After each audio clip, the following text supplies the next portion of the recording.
بسم اللہ الرحمن الرحیم۔ السلام علیکم۔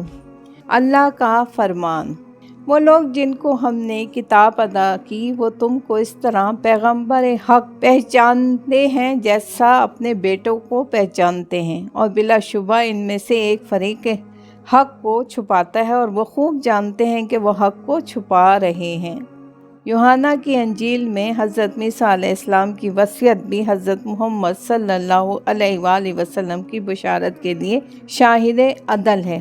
فرماتے ہیں، حضرت موسیٰ علیہ السلام حواریوں اور شاگردوں کو دیکھ رہے ہیں کہ وہ ان کی جدائی سے کس درجہ متاثر ہیں۔ دل غم سے بھرے ہوئے ہیں، آنکھیں پرنم ہیں، حسرت و یاس چہرے سے ٹپک رہی ہے۔ کیوں؟ کیا اس لیے کہ ایک انسان ان سے جدا ہو رہا ہے؟ نہیں، بلکہ اللہ کا ایک ہادی نبی و رسول پیغمبر صداقت کی وداعی گھڑیاں قریب ہیں، اور اب نہیں کہا جا سکتا کہ دنیا ایسی مقدس ہستیوں سے بہرہ ہوگی یا نہیں، کیونکہ منکروں اور باطل پرستوں نے اللہ کی اس نعمت کی کوئی قدر نہ کی اور اس کو رد کر دیا۔ اس غم آگہی مناظر میں حضرت موسیٰ علیہ السلام ان کو تسلی و تشفی دیتے اور یقین دلاتے ہیں کہ میرا جانا تمہارے لیے فائدہ مند ہے، اور پھر اس کی وجہ بیان کرتے ہوئے فرماتے ہیں، اگر میں نہ جاؤں تو وہ مددگار تمہارے پاس نہ آئے گا، یعنی میرا کائنات عارضہ پر یہ قیام اس مددگار کی آمد کے لیے تاخیر کا باعث ہو رہا ہے، جس کا آنا تمہارے لیے اس درجہ مفید ہے کہ یا بائیں محبت و خلوص میرا جانا ہی تمہارے لیے فائدہ مند ہے۔ پھر اس کی معرفت کے لیے مزید باتیں بیان فرمائیں کہ وہ دنیا کو گناہوں برائیوں سے باز رکھے گا، راز بازی کا حکم کرے گا، اور افراد و تفریق کی ان روشوں کے خلاف جو انسانی دنیا کے ہر معاملے میں رگ و ریشے کی طرح پھیلی ہوں گی، عدل سے گریز پر مجرم اور قصوروار ٹھہرائے گا۔ اللہ کا فرمان، ایمان والوں، تمہارے پاس اللہ کا ایک رسول آ گیا ہے جو تم ہی میں سے ہے۔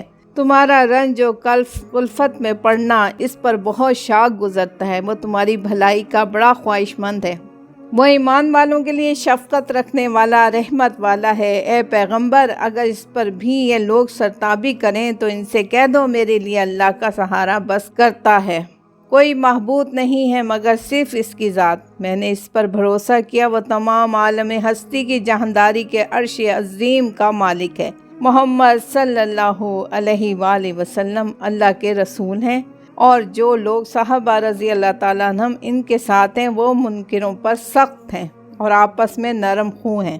اے مخاطب، تو ان کو دیکھے گا تو اللہ کے سامنے جھکنے والے، سجدہ کرنے والے، اور اس طریقے سے اللہ کے فضل اور اس کی رضا کے خواہش مند ہیں۔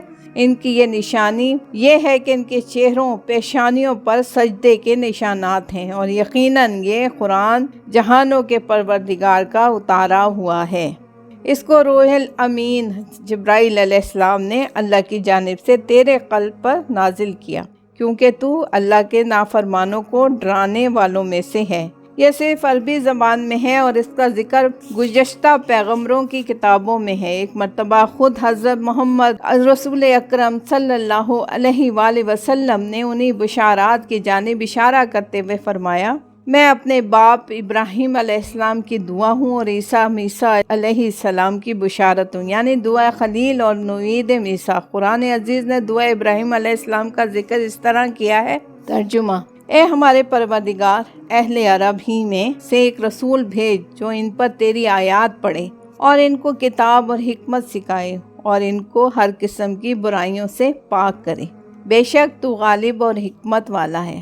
بشارت موسیٰ علیہ السلام کا ذکر سورہ صحف میں اس طرح منقول ہے۔ ترجمہ، اور وہ وقت قابل ذکر ہے جب عیسیٰ ابن مریم علیہ السلام نے کہا، اے بنی اسرائیل، میں تمہاری جانب اللہ کا رسول ایلچی ہوں، تصدیق کرنے والا ہوں تورات کی جو میرے سامنے موجود ہے، اور بشارت دینے والا ہوں ایک رسول کی جو میرے بعد آئے گا، اور اس کا نام احمد صلی اللہ علیہ وآلہ وسلم ہوگا۔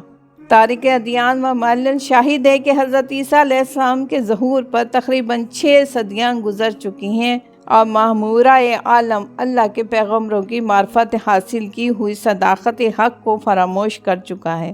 تمام کائنات انسانی اللہ کی پرستش کی بجائے مظاہرہ پرستی میں مبتلا ہے، اور آج کل کی طرح ہر ملک میں نوع انسانی سے لے کر نوع جمادات تک کی پرستش سرمایہ نازش بنی ہوئی ہے۔ کوئی انسان کو اوتار اللہ کہہ رہا ہے تو کوئی اللہ کا بیٹا۔ اگر ایک مادہ پرست ہے تو دوسرا خود اپنی روح کو ہی اللہ سمجھ رہا ہے۔ سورج کی پوجا ہے، چاند اور ستاروں کی پرستش ہے، حیوانوں اور درختوں اور پتھروں کی عبادت ہے، آگ، پانی، ہوا اور قبر کی مٹی کے سامنے ناسیہ فرسائی ہے۔ غرض کائنات کی ہر شے پرستش اور پوجا کے لائق ہے، اور وہ نہیں ہے تو صرف اللہ کی ذات قابل پرستش نہیں ہے، نہ اس کی حدیث کا تصور خالص ہے اور نہ سمدیت کا۔ اس کو اگر ماننا بھی جاتا ہے تو دوسروں کی پرستش اور عبادت کے ذریعے۔ وہ اگر خالق موجودات ہے تو دوسروں کے واسطے اور احتیاج کے ساتھ مادہ، روح اور ترکیب سبھی باتوں کا محتاج ہے۔ وہ اگر مالک موجودات ہے بھی تو انسان، حیوان، درخت اور پتھر کے بلبوتے پر۔ غرض ساری دنیا میں اصل کار فرمائی مظاہر کی تھی اور ذات حق صرف نام کے لیے حقیقت سے چشم پوشی تھی، مگر مجاز کے ساتھ ذوق عشق ذات حق سے بات تھا، مگر مظاہر سے قربت، سرمایہ، سعادت، خالق سے بیگانگی تھی، مگر مخلوقات کی عبادت گزاری شعار عام تھا اور ہر طرف یہ آواز تھی۔ ہم ان کو نہیں پوچھتے مگر اس لیے تاکہ وہ اللہ کی جانب ہماری قربت کا ذریعہ بن جائیں۔ مظاہرہ نظر آتا ہے، یہی وہ تاریخ دور تھا جس میں سنت اللہ یعنی اللہ کے قانون، ہدایت و ضلالت نے ماضی کی تاریخ کو پھر دہرایا، اور غیرت حق نے قانون رد عمل کو حرکت دی، یعنی آفتاب ہدایت نمودار ہوا اور چار جانب چھائی ہوئی شرک و جہالت اور رسم و رواج کی تاریکیوں کو فنا کر کے عالم ہست و نبوت کو علم و یقین کی روشنی سے منور کر دیا۔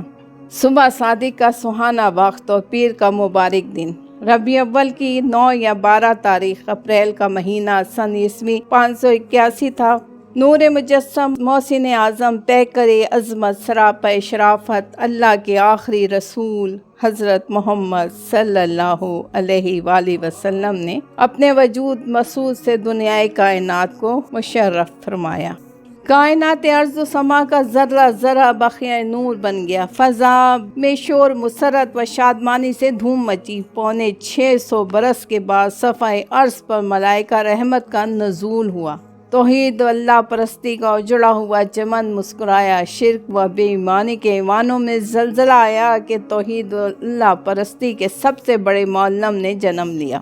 مظلوم اور دکھی دنیا کے زرد و غمناک چہرے پر خوشی و مسرت کی نظارتیں قربان ہونے لگیں کہ شہنشاہ حریت و مساوات، سلطان اخوت و اتحاد، تاجدار محبت و داد کا قدم مبارک آیا۔ کفر و باطل کی نفسیں چھوٹ گئیں، تاریکی جہالت نے بستر باندھا، وحشت و بربریت، صفاقی و قزاقی، خون ریزی و فساد کے گھروں میں صفت ماتم بچھ گئی۔ نیکی و صلاحیت کے سوکھے ہوئے چمن میں بہار آئی۔ ایمان کسریٰ کے 14 کنکرے گر گئے، آتش گدا فارس بجھ گیا، شان عجم، شوکت روم، اونچ چین کے خاصر ہائے فلک بوس گر پڑے۔